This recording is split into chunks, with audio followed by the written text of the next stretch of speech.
take flight, the faster we go. Another day gone like a minute. Choose any place you raise from the faces you show. Feel the rush, feel the rush, feel the rush. Oh, can you feel the rush, feel the rush, feel the rush? It's in you, in you. Racers,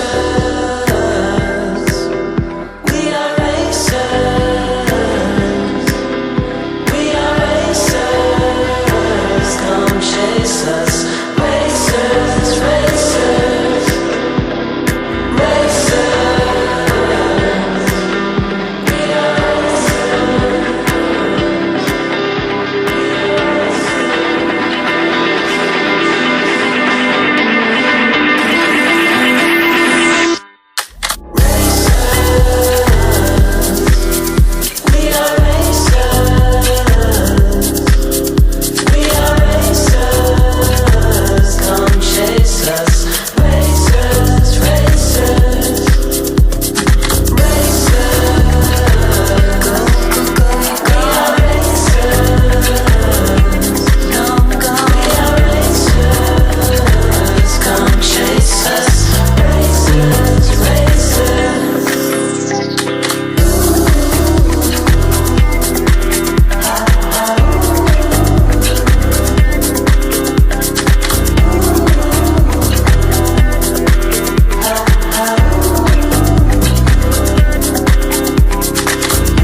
I have to admit, about 3 days in, my butt was sore, I was peeing in holes, I was afraid of the food, I didn't know what the street signs meant, and I thought, I've seen some mountains, I've seen some rivers, met some nice people, I think I'm good. Like, I think about 3 days is all I could take of this.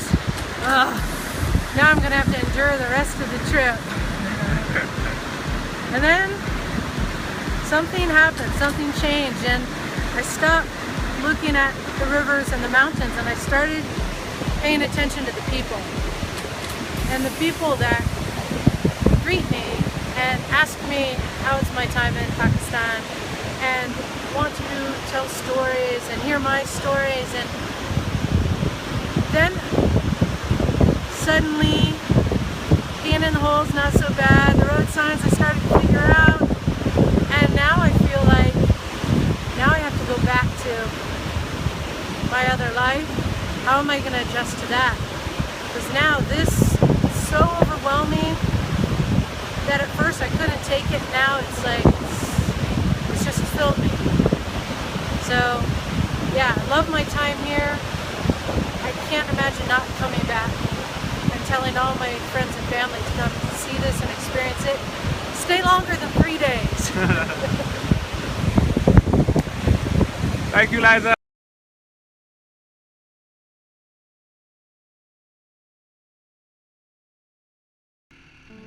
What makes you itch? What sort of a situation would you like? Let's suppose, I do this often in vocational guidance of students. They come to me and say, well, we're getting out of college and we haven't the faintest idea what we want to do. So I always ask the question, what would you like to do if money were no object? How would you really enjoy spending your life? Well, it's so amazing. As a result of our kind of educational system, crowds of students say, well, we'd like to be painters, we'd like to be poets, we'd like to be writers, but as everybody knows, you can't earn any money that way. Or another person says, well, I'd like to live an out-of-doors life and ride horses. I say, do you want to teach in a riding school?